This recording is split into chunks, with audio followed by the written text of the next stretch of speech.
우리는 이 땅을 살아가는 내내 이 에베소서 6장 11절 말씀, 마귀의 간계를 능히 대적하기 위하여 하나님의 전신갑주를 입어라, 이 말씀을 늘 기억해야 한다고 생각을 합니다. 그러기 위해서 이제 우리는 지금까지 이 하나님의 전신갑주가 구체적으로 무엇을 의미하는지에 대해서 살펴보고 있는데, 우리 지난 시간에 두 가지를 살펴보지 않았습니까? 14절에 있는 것처럼 첫 번째로는 진리로 너희 허리띠를 띠고, 그런가 하면 두 번째로 의의 호심경을 붙이고, 이제 바울은 이 진리의 허리띠와 의의 호심경에 대해서 설명하고는 이제 오늘 본문 14절에서 세 번째로 우리가 준비해야 되는 것들을 이렇게 설명합니다. 15절에 있네요. 평안의 복음이 준비한 것으로 신을 신고, 이제 허리띠를 띠고 의의 호심경을 붙였으면 이제 신발을 신어야 된다는 것입니다. 자, 근데 여러분 여기서 한 가지 생각할 게 있다면, 이 신발은 언제 필요한 것입니까? 신발은 밖에서 활동할 때 필요한 도구 아닙니까? 내가 방 안에 들어 누워 있는다 하면은 신발이 필요 없습니다.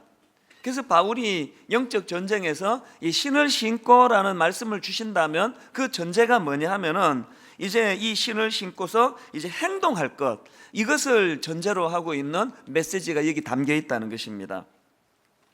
그렇기 때문에 그 윌리엄 핸드릭슨이라는 주석가가 쓴 에베소서 주석을 보니까 이 평안의 복음이 준비한 것으로 신을 신고라는 이 본문 말씀을 가지고 이런 질문을 던집니다. 나는 싸울 준비가 되어 있는가? 이 질문이 내포되어 있는 항목이 바로 이 신을 신고라는 그런 말씀의 의미라는 것입니다. 그러면서 그 핸드릭슨이 강조하기를 그 줄리어스 시저하고 알렉산더 대왕 이야기를 예로 들면서 이 본문을 이렇게 설명합니다. 줄리어스 시저가 장군으로서 성공한 중요한 이유는 그의 군인들이 신은 군용 신발을 먼 거리를 단시간 내에 갈 수 있게 하여 적들이 아직도 적절한 방어 태세를 갖출 만큼 충분한 시간을 가졌다고 착각하게 함으로써 적들을 번번이 사로잡았다는 데 있다. 알렉산더 대왕의 승리에 있어서도 이와 같은 요인이 중요한 역할을 하였다. 즉, 잘 맞는 신발이 군인들에게 기동성을 가져다 주었다는 것이다. 그 이런 맥락에서 본다면 오늘 본문 15절에서 말하는 이 신을 신고라는 항목은 이 영적 전쟁에서의 탄력성, 또 기동력, 다시 말해서 영적 싸움에서 늘 수세적이고 방어적이고 소극적인 자세로 살아가는 그것들을 떨쳐버리고 이제 신을 신고 능동적으로 또 적극적으로 대처하는 그 태도가 필요하다, 이것을 강조하고 있다는 것입니다. 그 로이드 존스 목사님이 쓴 그 이 기동성과 관련된 그 글을 보니까 이 영적으로 기동성이 떨어진 그 영국 교회를 아주 통렬히 비판하는 그런 대목이 나옵니다. 이게 뭐냐? 교회가 어떻게 이 모양이냐? 이렇게 무기력하고 활력을 잃어버린 이 교회의 모습.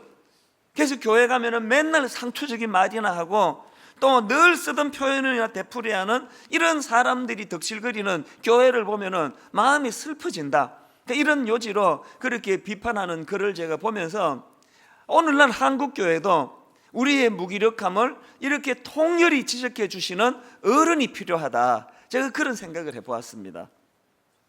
사실 제가 이제 간혹 다른 교회에 그 집회를 인도하러 가보면은요, 뭐 그 교회에 대해서 전혀 아는 바가 없고 생전에 처음 가는 교회지만 딱 10분만 있어 보면은 이 교회가 어떤 교회인지 금방 캐치가 됩니다. 이 교회가 얼마나 활력이 넘치는지, 얼마나 무기력한지 금방 알 수 있습니다. 우선 성장하고 부흥하는 교회를 가보면 예배가 살아 있습니다. 예배에 대한 기대감이 큰 것이 금방 느껴져요. 찬양이 살아 있습니다. 그렇지 않은 교회를 가보면은요, 찬양이 다 죽어 있습니다. 기대감이 없어요. 그래서 어떤 교회에 가서는 막 설교하는 게 제가 너무 힘들어요. 근데 또 중요한 건 자기들은 하나도 안 힘들어요.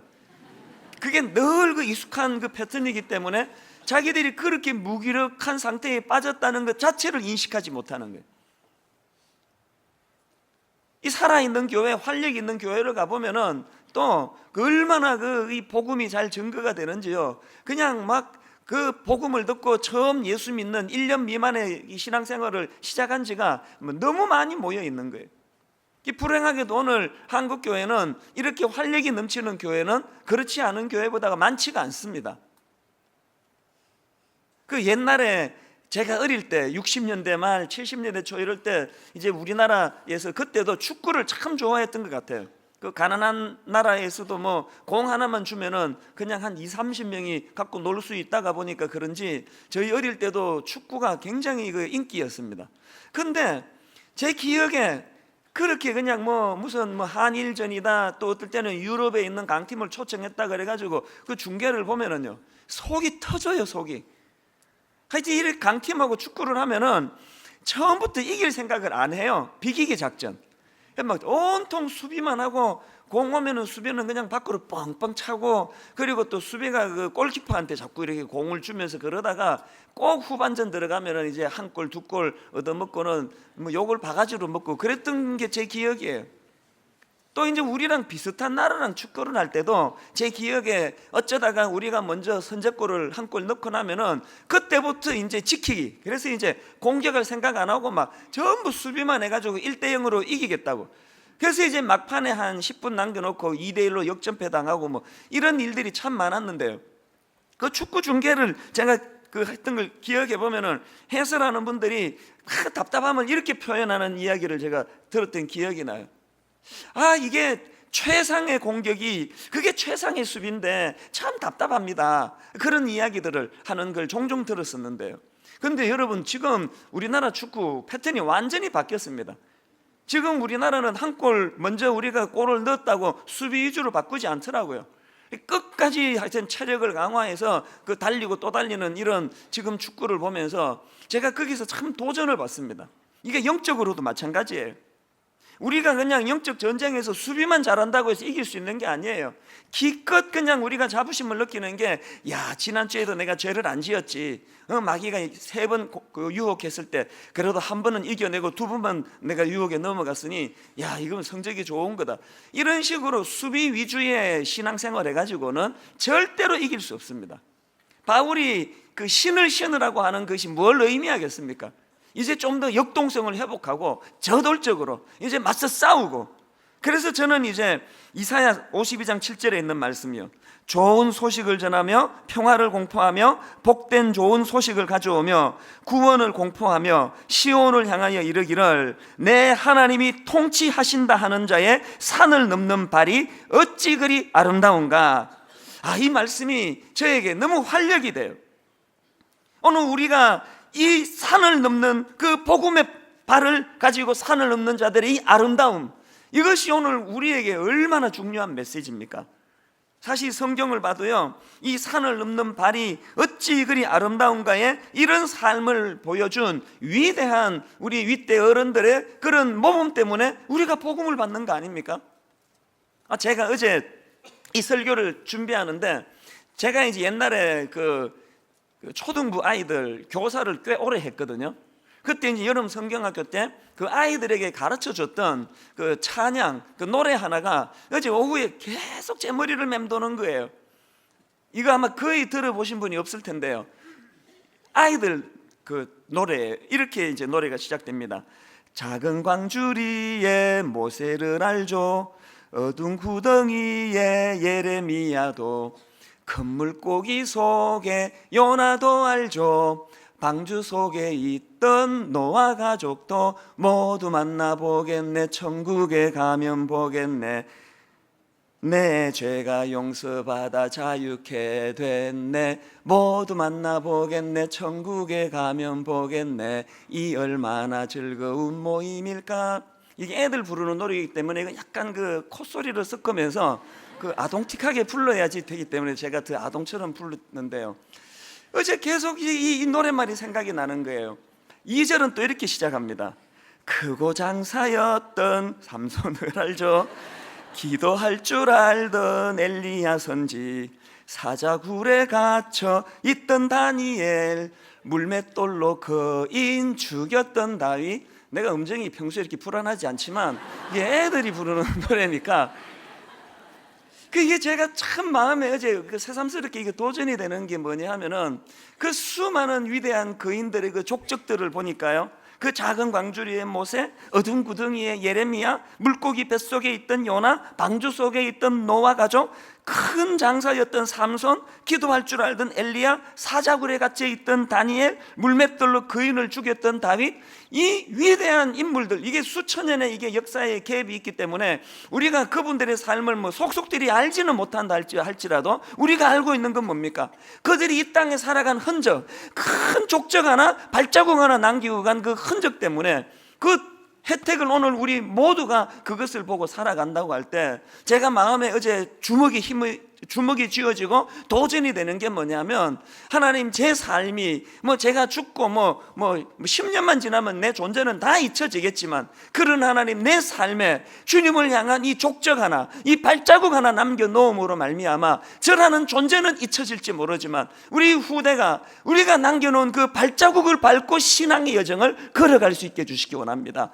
그런 도전이 생긴다는 거예요. 이게 신을 신고의 의미입니다.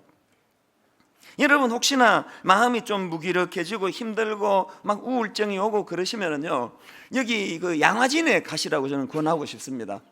여기에 그 강변북로를 타고 가다가 보면은 그 가깝습니다. 여의도 조금만 지나면 그 양화진이라고 나오는데, 거기에는요 외국인들, 우리나라를 위하여 목숨을 바쳤던 그 외국인 선교사들의 묘지가 거기에 있습니다. 그 이름 없는 그 조선이라는 나라를 위하여 기꺼이 자기 목숨을 바쳤던 그 수많은 그 선교사님들의 삶의 흔적이 거기 나타나는데요, 그 중에 하나가 뭐냐 하면은 그 루비 라헬 캔드릭 선교사. 이분은 처녀 때 조선에 와가지고 그렇게 처녀 때 목숨을 잃어서 결혼도 못하고 죽습니다. 그런데 이분의 그 묘비에 이런 글이 새겨져 있습니다. 만일 나에게 바칠 수 있는 목숨이 1000개가 있다면 그건 모두를 한국을 위해 바칠 것이다. 세상에 이런 아름답고 고마운 이영만리 이런 모를 우리 조선을 위하여, 한국을 위하여 기꺼이 그 아름다운 산을 넘는 복음의 발이 어찌 그리 아름다운가의 삶을 살아왔던 그 수많은 선교사들의 족적이 있기 때문에 오늘 우리가 이렇게 편안히 신앙생활하는 토대가 마련이 됐다는 이야기입니다. 여러분, 그 작은 광주리의 모세로부터 시작해서 조선시대에 이 땅에 복음을 전했던 그 아름다운 신발의 족적을 남겼던 그 선교사들로 시작해서 오늘까지도 이 행진은 계속됩니다. 최근에 너무나 감동적인 이메일을 한 통을 받았는데, 이분은요 분당 우리 교회 초창기 멤버입니다. 그런데 이제 호주로 전 가족이 이민을 가셨어요. 그런데 최근에 이분이 한국을 방문했다는 거예요. 그리고는 너무 급하게 왔다 가느라고 목사님 인사도 못하고 갔습니다. 그렇게 메일이 왔는데, 이분이 왜 갑작스럽게 한국을 방문하게 됐냐 하니까 참 찡한 이야기예요. 이분이 그 29살 때, 그 미혼 시절인 것 같아요. 29살 때 명동에서 옷가게를 하고 있었는데, 그때 이제 이 서울 양재동이 그 개발도 되기 전에 그 양재동 판자촌에서 4명의 아이들을 이제 그 고아들로 추정이 됩니다. 4명의 아이들을 그 돌보는 이런 일을 했다는 거예요. 이분이 대단한 분이에요. 그걸 10년 가까이 했답니다.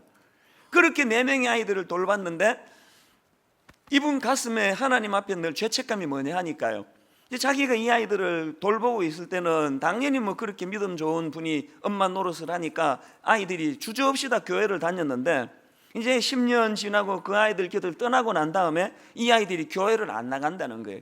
이것이 평생 자기 가슴에 죄책감이라는 게, 이게 왜 자기 잘못입니까? 그렇게 마음에 그 짐을 안고 있었는데, 그 중에 하나이가 이제 세월이 많이 흘러서 나이가 39이 됐답니다. 그런데 청천벽력 같은 소식이 호주로 전해진 거예요. 그 아이가 췌장암에 걸렸다는 거예요. 그러면서 이게 지금 심각한 상태에 빠져 있다는 거예요. 그래서 이제 병원에 누워있는 이 아이에게 호주에서 국제전화로 격려하고 힘을 북돋아주고, 또 문자로 이제 힘을 내라, 또 예수 믿어야 된다, 복음을 전하고 그렇게 애를 쓰셨어요. 그리고는 이제 자기가 아는 주변 분들에게 이 아이 불쌍한 아이다, 이 아이 예수 믿어야 된다, 기도해달라, 중보기도를 많이 부탁했고, 또 이제 저희 교회를 다니다가 이민을 갔으니까 우리 교회에 아는 여전사님에게 부탁을 한 거예요. 그 아이 영혼을 위해서 그렇게 기도 부탁하고 그렇게 했는데, 이렇게 마음을 쏟아주니까 이제 이 병원에 누워있는 이 아이가, 이 청년이 이제 마음이 열린 거예요. 그러면서 이제 뭐라고 이야기하는가 하니까, 이제 지금은 몸을 움직이기가 어려우니까, 몸이 많이 아픈 상태예요. 몸을 움직이기가 어려우니까 이제 몸이 회복되고 나면 한번 생각해 보겠습니다. 그렇게까지 마음을 열었습니다. 근데 제가 참 고마운 건요, 그 우리 교회 여전사님에게 이런 상황을 설명을 하니까 그 여전사님이 뭐라고 반응하는가 하니까, 아니 뭐 그렇게까지 기다릴 게 뭐가 있습니까? 당장 저희가 병원으로 찾아가겠습니다. 그리고는 병원에 찾아가서 뭐 복음을 어떻게 전했는지는 몰라도 정성껏 복음을 전했는데, 놀랍게도 그 청년이 예수님을 받아들이게 된 거예요. 복음을 영접하고 결신을 했어요. 그 다음이 제가 깜짝 놀랄 이야기예요. 그 청년이요, 그렇게 병원에 찾아온 그 전사님의 권면으로 예수님을 영접하고 그렇게 하고 열흘 있다가 이 사람이 죽었습니다. 자, 한번 생각을 해보세요. 소극적으로, 방어적으로, 이제 뭐 그러면 나오면 퇴원하면 나한테 뭐 연락하라고 그러세요. 그리고 전화번호 하나 남겼더라면요, 이 청년에게는 더 이상 기회가 없었습니다. 그 여전사님이 제가 참 고마운 거예요. 여러분, 그 우리 교회에 교구 사역이 이게 오죽 바쁩니까? 얼마나 많은 신방 스케줄이 잡혀 있습니까? 지금 내게 맡겨진 일도 지금 뭐 그냥 허리가 휘겠는데, 뭘 듣지도 보지도 못한 그런 모르는 그 낯선 사람에게 뭐 병원에 가서 복음을 전하고, 내가 뭐 그럴 여력이 없다 그래도 아무도 이분을 탓할 수 없습니다. 그런데 여러분, 복음의 신을 신고라는 건 그런 소극적인 게 아니에요. 적극적으로, 능동적으로. 그래서 이제 그 호주에서 이분이 덕달같이 달려온 거예요. 모든 바쁜 거 다 정리하고, 저희 가족도 다 미국에서 이민 생활하고 있기 때문에 그 이민 생활이 얼마나 바쁜지를 잘 알아요. 근데 그 자기 피부치도 아니고 그렇게 한국에 나와서 일을 다 이제 치르고는 그렇게 이제 급하게 가고 나서 저에게 이제 안부 메일이 온 거예요. 그 이메일 말미에 이런 내용이 있습니다. 목사님, 이 아이가 주님을 영접한 후 열흘 만에 하나님 품으로 갔습니다. 목사님, 이 되어진 일들을 목도하면서 저는 결코 잊지 않으시고 관심을 가지고 계시는 주님, 저의 눌리고 답답했던 마음을 헤아리시고 회복시켜 주시는 주님, 고아와 가난한 자들을 지금도 한없이 가엾게 여기시는 나의 주님, 하나님의 다함없는 사랑을, 그리고 그 구원을 무릎 꿇고 찬양을 드립니다. 저는 그 메일을 이렇게 읽으면서 이분 눈가에 감격에 촉촉히 적셔져 있는 그 눈물을 저는 상상해 봅니다.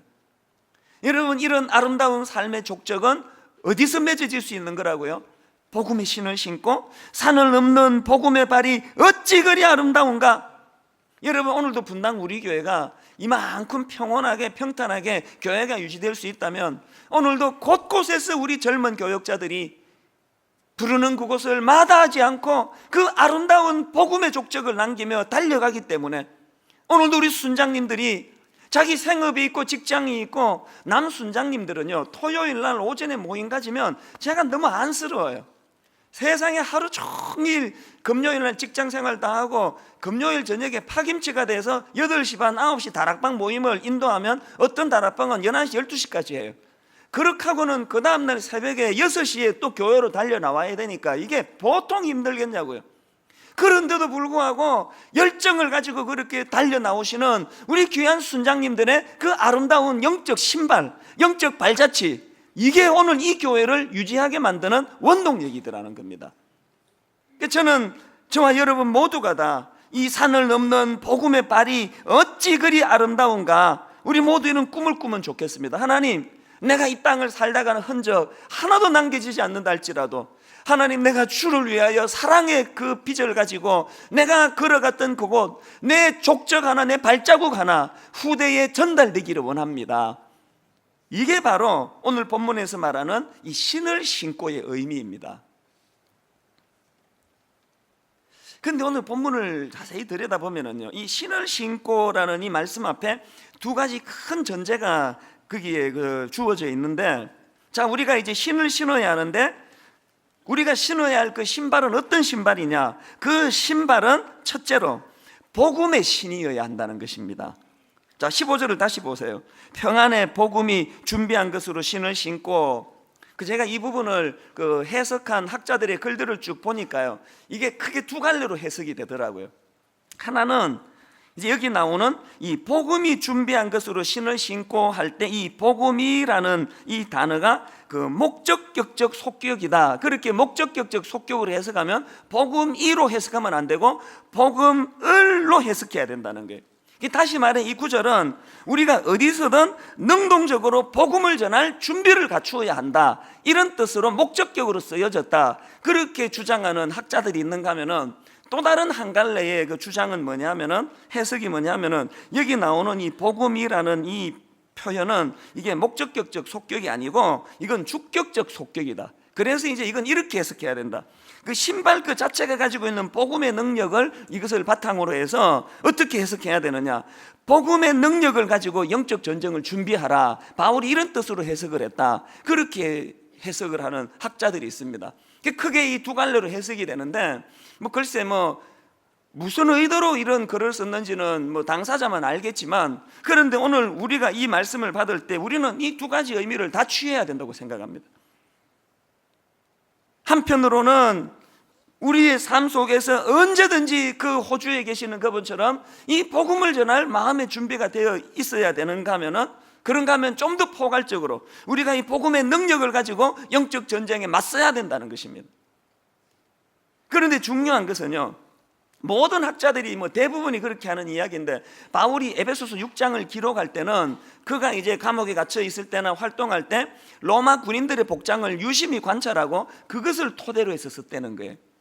근데 이 신발이라는 이 부분에 있었을 때 바울이 관찰하기를 로마 군인들이 착용한 그 군화는요, 그 발이 미끄러지지 않도록 특수 가죽으로 만든 신발이래요. 이게 요즘으로 치면은 기능성 신발이에요. 제가 이 기능성 신발이 참 중요하다는 것을 최근에 제가 경험했는데요. 저는 이제 이렇게 등산을, 이게 가까운 동네 산 이런 데만 다니니까 복장이 하나도 필요 없었어요. 집에서 입는 옷 입고 또 운동화 신고 이렇게 다녔습니다. 전 평소에 우리나라 분들은 그 동네 뒷산 가면서 에베레스트 오르는 옷을 입고 가는 거라서 참 이상하다, 저런 장비가 필요할까 그런 생각을 했는데, 근데 이제 운동화를 신고 가면은 뭐가 문제인가 하면은요, 올라갈 때는 괜찮아요. 하산할 때 이게 안에서 이게 양말이 미끄러져 가지고 발을 이렇게 자꾸 밀어내니까 굉장히 불편해. 그래서 양말이 빵꾸가 나고 이런 일들이 이게 다반사예요. 그래서 이제 최근에 저도 등산화를 장만을 했습니다. 그 등산화를 딱 신고 산에 올라가 보니까요, 야, 이게 왜 이 등산화를 장만하는지 알겠다. 발이 미끄러지지가 않아요. 그리고 그 신발을 딱 장만하고 한두 주, 두석 주에 있다가 월요일 날 우리 젊은 교역자 몇 명이 북한산을 등산한다는 거예요. 그래서 나도 좀 껴주라. 그래서 거기에 이제 올라갔습니다. 불광동에서부터 시작했는데요, 정말 죽는 줄 알았습니다. 산이요, 바위산이 얼마나, 거의 조금 과장하면은요, 이게 거의 수직으로 되는 것 같아요. 그래서 한 40분은 정말 상상을 초월할 정도로 너무 힘들었는데요. 근데 제가 북한산을 이렇게 오르면서 계속 속으로 맴돌았던 한마디 말이 있습니다. 그게 무슨 말인가 하면요, 운동화 신고 왔으면 큰일 날 뻔했다. 이게 이렇게 가파르니까 이게 이렇게 이게 몸을 지탱하기 어려운 거예요. 그래서 만약에 제가 동네 뒷산 오를 때 쓰는 그 운동화를 신고 갔으면요, 이게 미끄러져 가지고 실족할 수밖에 없는 상황인 거예요. 근데 이 기능성 신발을 신으니까 그 신발이 이렇게 바위에 착착 감기는 느낌, 미끄러지지가 않는 거예요. 그래서 제가 어제 이 설교를 준비하면서 새삼 그 등산했던 기억이 떠오르는 거예요. 우리가요, 이 신발을 갈아 신어야 돼요. 상당히 많은 현대인들은 자기 의의 신발을 신어요. 상당히 많은 사람들은 자기의 강한 의지로 만든 신발을 신어요. 난 자수성가한 사람이다. 난 내 의지를 믿는다. 나는 누가 안 도와줘도 하나님 없어도 난 내 인생 개척할 수 있다. 자기 의지의 신발을 신어요. 그거요, 동네 뒷산 오를 정도에는 괜찮아요. 문제가 없습니다.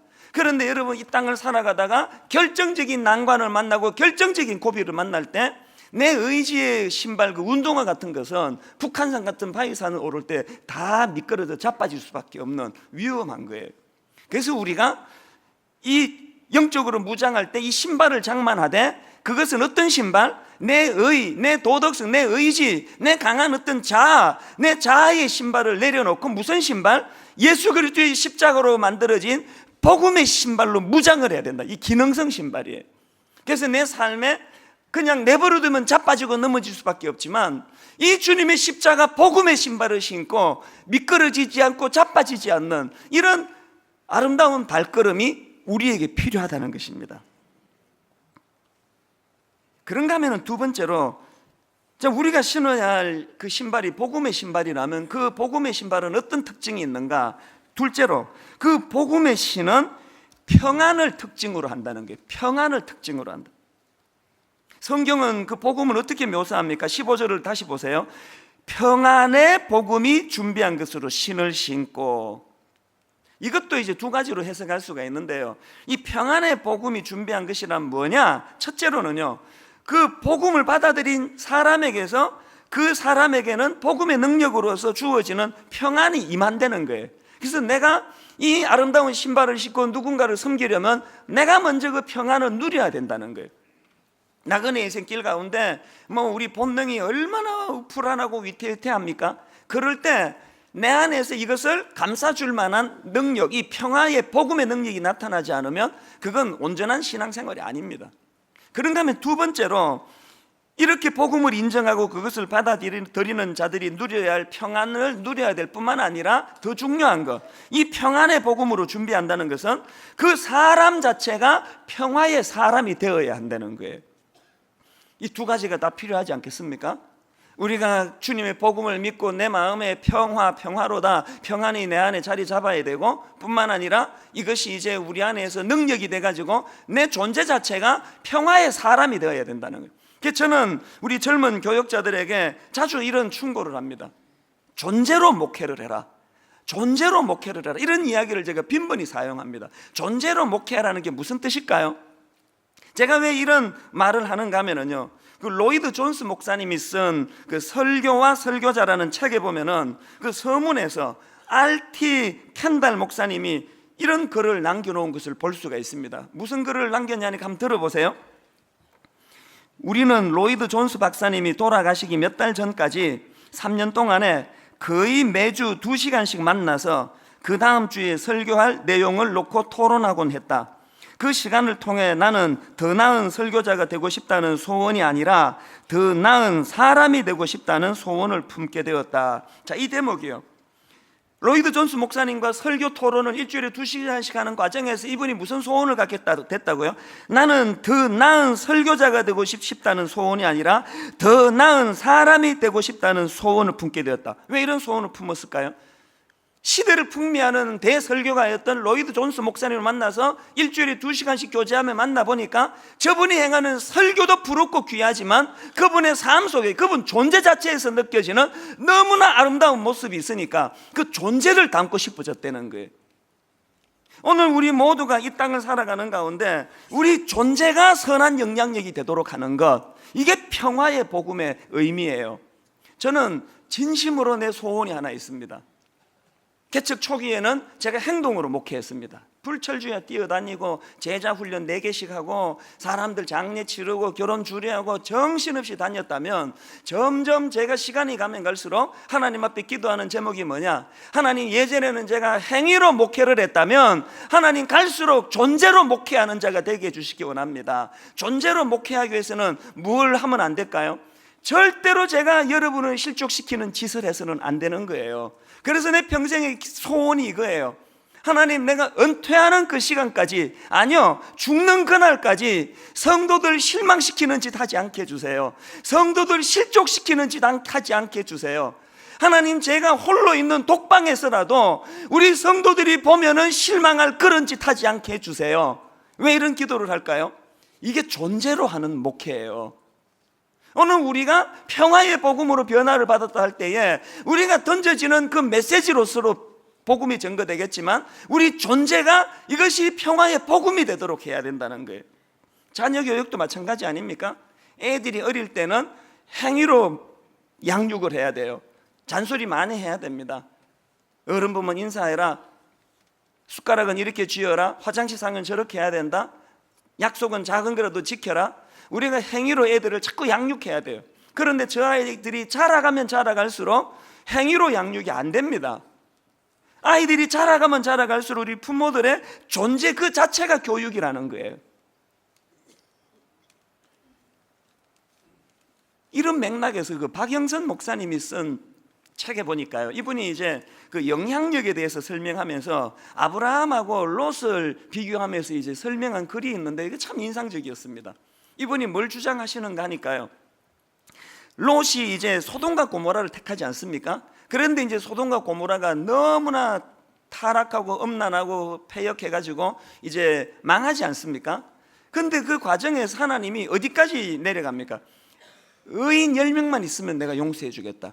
소돔과 고모라는요, 타락의 극치 때문에 망한 게 아니고 의인 10명이 없어서 망한 도성이에요. 근데 그 박 목사님 주장이 뭐냐면은 그렇게 소돔과 고모라가 망한 것은 그건 롯 책임이라는 거예요. 아니 그게 왜 롯 책임입니까? 그러면서 그분 주장이 뭐냐면은 아브라함의 영향력이라는 것은 아브라함은 복의 통로가 돼가지고 그가 거주하는 그곳, 그가 만나는 사람들, 그가 선한 영향력을 미치는 그 많은 사람들에게 그의 삶 자체가 하나님의 형상을 드러내는 영향력이 되었고 변화를 가져다 줬다면, 롯은 소돔과 고모라에서 롯의 영향력으로 변화받는 사람이 10명이 나오는 게 아니고 롯이 그 타락한 그곳에 영향을 받았다는 거예요. 저는 그런 이야기를 들을 때 옥하는 목사님의 탄식이 떠오르는 거예요. 제가 부교역자로 있을 때 옥하는 목사님이 이제 교역자 회의할 때 우시는 때가 간혹 있으세요. 성도들의 그런 아픈 이야기를 들을 때 기도할 때도 간혹 우시고요. 또 어떨 때 우시는가 하니까 그 서초동의 강남역 주변에 타락을 기도하실 때마다 우세요. 이렇게 기도하세요. 하나님, 사랑의 교회가 여기 강남역 앞에 있는데 어찌된 영문인지 이 강남역 주변은 점점 더 타락합니까? 점점 더 변질이 됩니까? 여기에 주님의 십자가로 만든 교회가 이곳에 버티고 있는데 이렇게 악한 업소, 악한 업주들은 이렇게 점점 많아집니까? 그렇게 탄식하면서 우시는 것을 제가 여러 번 보았거든요. 저는 똑같은 기도 제목을 가지고 기도합니다. 오늘 분당 우리 교회가 여기 세워진 지 10년이 됐는데 도대체 오늘 분당 우리 교회가 이 자리에 서 있는 것이 이 지역 사회에 무슨 영향력을 행사하고 있느냐는 거예요. 우리의 존재가 그만큼 초라해졌다는 거 아닙니까? 그래서 저는요, 이 존재로 영향력을 끼쳐야 한다는 이 대목을 가지고 제가 여러분에게 엄청 욕먹을 짓 2가지를 했습니다. 두 번째 거는 욕먹을 짓이 아니고요, 첫 번째 건 여러분이 아마 굉장히 저에게 욕을 할지 모르겠는데 제가 성남시장님에게 전화를 했습니다. 전화해가지고 시장님, 주일마다 이 일대에 불법 주차하는 우리 성도들 차 다 견인해 가주세요. 제가 그렇게 전화를 드렸어요. 좀 당황하시더라고요. 괜찮으시겠습니까? 뭐가 안 괜찮겠습니까? 불법 주차 견인해 가는데. 그랬더니요, 여기 분당구청장님이 득달같이 달려오셨어요. 그 주차 담당자를 같이 모시고 왔더라고요. 목사님, 뭐 어떻게 해드릴까요? 그래서 제가 불법 주차한 거 다 견인해 가십시오. 이분도 또 참 고마운 분이에요. 그거 괜찮으시겠습니까? 성도들이 예배 보고 나갔다가 차가 없고 그러면 당황이 될 텐데요. 그리고 그 사람들의 심리가 이 주차 딱지 받을 때 제일 아깝다고 그러는데 그거 괜찮겠습니까? 그게 뭐가 안 괜찮겠습니까? 우리가 예배 드리겠다고 주변에 불법 주차해서 이웃들에게 폐를 끼치고 이게 우리가 존재를 드러내는 짓이 아닐진데 다 주차해 가세요. 이게 마음이 약한 게 화근이에요. 그리고는 불법 견인해 가세요. 얼굴이 확 펴지시네. 그 다음에 제가 이게 참 마음이 약해가지고요, 그러나 또 이제 한마디를 더 붙였어요. 근데 이번 주부터 당장 하시지 말고 제가 충분히 이렇게 경고를 하고 난 다음에 다음 주나 그 다음 주나 이제 시간 지나면 그렇게 해주세요. 그렇게 이야기를 드렸어요. 그랬더니요, 제가 오늘 오다가 보니까요, 구청에서 지금 곳곳에 지금 불법 주차 이야기를 플랜카드, 전 경고문이에요. 이제 여러분 다음 주일부터 불법 주차 하시면은 견인해 갈 거예요. 그거 딱지 들고 저한테 오지 마세요. 목사님 책임지시라고. 그 왜 내가 책임져야 됩니까? 우리가 이 지역 사회에 대해서 이렇게 나쁜 영향력을 끼치고 있는 것은 결코 하나님 뜻이 아니에요. 그래서 우리가 이제 이런 작은 것부터 대중교통 이용하고 절대로 이 주변에 불법 주차하는 거, 저는 이게 우리 한국교회 캠페인이 됐으면 좋겠습니다. 하나님 앞에서 이렇게 우리 존재로서 우리의 삶을 증명하는 것. 그리고 또 한 가지, 이건 뭐 여러분이 뭐 욕할 일은 아니고요. 추수감사절을 맞아가지고 이제 이 이웃교회 갈보리교회랑 같이, 이것도 참 잘한 일이에요. 갈보리교회랑 연대해가지고요, 이 일대에 1100 몇십 가정, 그 가정에게 추수감사절날 우리가 감사의 케이크를 다 돌렸습니다. 다 돌리는데 토요일 날 그 바쁜 뭐 장로님이 수고하고 멤버들이 애를 썼는데 그것도 고마운데요, 제가 그거가 너무 기뻤던 게 뭔지 아세요? 제가 두려웠던 게 뭐냐면요, 추수감사절이라고 케이크를 주면은 저는 이분들이 거절할 줄 알았어요. 안 받는다, 그 기분 나쁘게, 교회가 주는 건 안 받는다, 뭐 주차는 똑바로 하라고, 이 케이크 주면은 누가 뭐 마음이 뭐 돌았을 줄 알았냐고, 가져가라고. 난 정말 그럴 줄 알았어요. 근데 참 우리나라 분들이 좋은 분들이에요. 호의를 가지고 다가가니까요, 몇몇 분이 거절을 했어요. 몇몇 분이 거절을 하고, 또 이제 그 안 계시는 분에게는 전해드릴 수 있지만 거의 대부분이 그걸 호의로 받아주시더라고요. 그래서 제가 참 기뻤어요. 그리고 이게 소망 있다, 우리가 지금부터라도 우리의 이 탐욕적인 태도를 교정하고 이기적인 태도를 교정하고 우리가 제대로 된 복음의 정신을 가지고 호의로 다가가면은 저들은 얼마든지 마음의 문을 열 준비가 되어 있다. 저는 분당 우리 교회가 이곳에 세워짐으로 이 지역사회에 선한 영향력을 행사하기를 원합니다. 우리가 떠드는 말로서의 영향력이 아니라 우리의 존재, 평화의 복음인 우리 존재가, 이것이 능력이 되기를 원합니다. 결론을 맺으면서요, 바로 어제예요. 이 설교 준비를 이렇게 하고 있는데 저는 우리 하나님이요, 너무나 자상하신 하나님이에요, 저에게는. 그래서 이 성경에 보면은 하나님을 다 남성성으로 뭐 아빠 뭐 이런 식으로 남성성으로 그렇게 묘사하는데, 적어도 제가 만난 하나님은요, 남성성보다는 여성성에 더 가까워요. 얼마나 섬세하신지, 얼마나 자상하신지 세상에 이렇게 설교를 마쳐도 그냥 충분한데, 하나님이 희한한 그 예화거리 하나를 탁 던져줘서 결론을 쌈박하게 끝낼 수 있도록 예화 하나를 탁 기사를 하나 던져준 거예요. 제가 그거 보고 하나님께 너무 감사했는데, 그 무슨 기사인가니까요, 미국에서 이제 그 뉴욕 대학교 연구팀이래요. 이게 어린 아이들 만 12개월에서 만 19개월까지 그 어린 아기 130명을 이제 대상으로 이제 조사를 했는데, 이 아이들을 특수 놀이방 안에다가 아이들을 넣어놓고는 이제 카메라로 이 움직임을 다 찍었다는 거예요. 그랬더니요, 이제 막 그런 말을 떼기 시작한 이 아기들이 깜짝 놀랐습니다.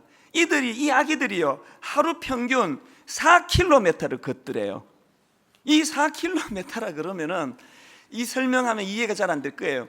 만보기를 차고 우리가 하루에 만보 걷는 것은 이건 정말 어려운 일이거든요. 그런데 이 4km를 발걸음으로 환산을 해보니까요, 이게 14,200보 정도예요. 이 아이들이 하루에 14,000보를 걷는다는 거예요. 그런데 제 눈길이 갔던 건 바로 그 다음 기사예요. 그런데 그 과정에서요, 이 아이들이 시간당, 그러니까 하루에 약 102회 정도를 자빠진대요. 102회 넘어진대요. 이걸 시간으로 제가 환산을 해보니까요, 시간당 17번씩 넘어져요. 이걸 제가 할 일이 없어가지고 분 단위로 계산을 해보니까 이게 3, 4분에 한 번씩 넘어지는 꼴이래요. 자, 생각해 보세요. 24시간으로 계산해서 이 아이들이 3, 4분에 한 번씩 넘어져요. 그런데 여러분, 이런 아기를 보신 적 있습니까? 하루에 102번씩이나 자빠지는 자기를 너무 괴로워하면서 101번째 넘어진 아이가 그냥 엎드려져가지고 머리를 쥐어 뜯으면서 나는 절망이다, 나는 왜 자꾸 넘어지는 거야, 나는 이제 그런 거리가 안 되는가 보다, 그러면서 통곡하는 애를 보셨어요? 이런 유치한 말에도 웃어주시는 여러분께 진심으로 감사드립니다. 우리요, 이런 애기들 앞에 가서 배워야 돼요. 무릎 꿇고 배워야 돼요. 102번 넘어지면서도 일어나는 거예요. 넘어지면 또 일어나는 거예요. 넘어지면 또 일어나는 거예요. 그 기사에서 결론을 맺기를요, 이런 식으로 계속 반복되는 이 넘어짐의 반복이 계속 이루어지면서, 그러면서 점차적으로 이제 그 성장해가고 자라가고 덜 넘어져 간다는 거예요. 저는 오늘 말씀의 결론을 맺으면서요, 첫째, 우리 신을 갈아 신어야 돼요. 내 의지의 신발을 주님의 십자가 복음의 신발로 갈아 신어야 돼요. 둘째, 이제 그 신을 신었으면 활력을 찾아야 돼요. 달려가야 돼요. 셋째, 그 과정에서 넘어지고 자빠지면 어떻게 해야 돼요? 다시 일어나야 돼요. 102번 넘어져도 102번 일어나는 그 아기들처럼 다시 일어나고 다시 일어나고 주님의 십자가 의지하여 달려나갈 때 이제 무기력한 우리의 삶이 치유되고 회복될 줄로 믿습니다. 저 역시도요, 지난 한 주간 많이 힘들었습니다. 짐이 무거워요. 가정의 짐도 무겁고 교회의 짐도 무겁고 한 주 동안에 많이 의기소침해 있었습니다. 오늘 이 말씀을 준비하고 이 말씀을 선포하면서 치유되는 것을 느낍니다. 너나 없이 다 연약해 자빠지고 넘어지는 존재지만 복음의 신발을 신고 중단 없이 전진하고 달려가는 저와 여러분 되시기를 주님 이름으로 축원합니다. 자주 낙심하고 마음이 무너지고 어깨에 짐이 너무 무거워서 흔들흔들 거릴 때가 있습니다만 이런 저희를 불쌍히 보시고 원근각처에서 불러 모아주시고 다시 복음의 신으로 무장시켜 주시니 감사합니다. 내 의지의 신으로는 해낼 수 없다는 걸 철저히 자각하게 하시고 주님의 십자가 복음으로 무장된 신을 신고 산을 뛰어넘는 아름다운 영적 거장들이 되도록 인도하여 주시옵소서. 오랜 세월이 지나고 우리의 삶 자체가 다 잊혀진다 할지라도 우리가 남겨놓은 그 족적 하나, 이것이 후대에 아름다운 족적으로 자리매김하도록 인도하여 주시옵소서. 그 은혜를 향하여 달려가기를 원하오니 힘 주시옵소서.